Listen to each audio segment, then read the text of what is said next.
Sharing a personal testimony is one of the most powerful ways to illustrate the gospel. It brings faith to life in a way that's personal, relatable, and real. Testimonies have the unique ability to show how God's intervention in our lives can transform us, and in doing so, they invite others to consider how faith might impact their own journeys. Now, sharing your testimony isn't just about recounting events, it's about telling a story in a way that captivates and engages. It's about intentional storytelling, using structure and clarity to ensure your message comes through clearly. In this journey, we can look to biblical figures like the Apostle Paul, who masterfully shared his testimony, or the healed man in John 9, who simply said, I was blind, but now I see. Their stories weren't just about what happened, they were about what God had done. When preparing to share your testimony, one of the key techniques is to keep it structured. A good testimony typically follows a three-part format: life before Christ, the encounter with Christ, and life after Christ. This format helps break the story into understandable chunks so listeners can follow along easily. Take Paul's testimony in Acts 26, for example. He shares what his life was like before meeting Christ, the dramatic encounter on the road to Damascus, and the transformation that followed. It's a clear, compelling structure that speaks to the heart of the story. You don't need to tell every detail of your life, just the key moments that highlight God's intervention and your transformation. Another important strategy is to speak simply and clearly. Avoid complex terminology or jargon. Speak as though you're having a conversation with a friend. This makes your story more accessible, more relatable. Remember 1 Corinthians 2 verses 1 to 2, where Paul says he came to the Corinthians not with lofty speech or wisdom, but with a simple, clear message. This is what makes a testimony resonate. It's not about impressing others with eloquence, but about being honest and straightforward. And when you speak, make your story come alive. Use vivid imagery and details.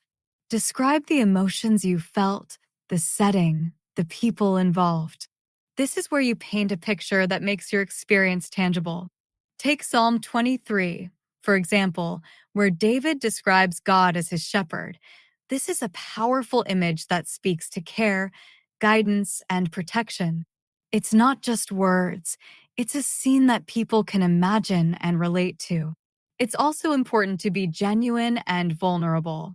The most powerful testimonies are those that don't shy away from struggles. Be honest about your challenges and let your audience see how God met you in those moments. Think about Paul's thorn in the flesh in 2 Corinthians 12 verses 7 to 10. Paul was open about his struggles, and in doing so, he showed that faith doesn't mean perfection. It means trusting God through the highs and lows. When you share your vulnerabilities, it builds trust with your audience, making your story more authentic and relatable. But it's not just about sharing your experience, it's about engaging your audience. To truly connect, you need to know your audience and tailor your story to their needs.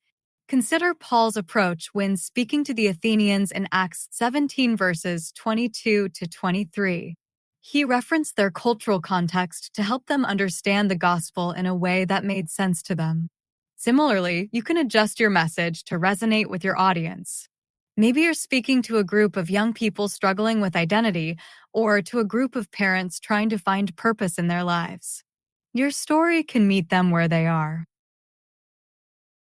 When you begin your testimony, start with something that grabs attention. Open with a question or a vivid image that sparks curiosity. For example, I once thought I had everything, but deep down, I felt empty.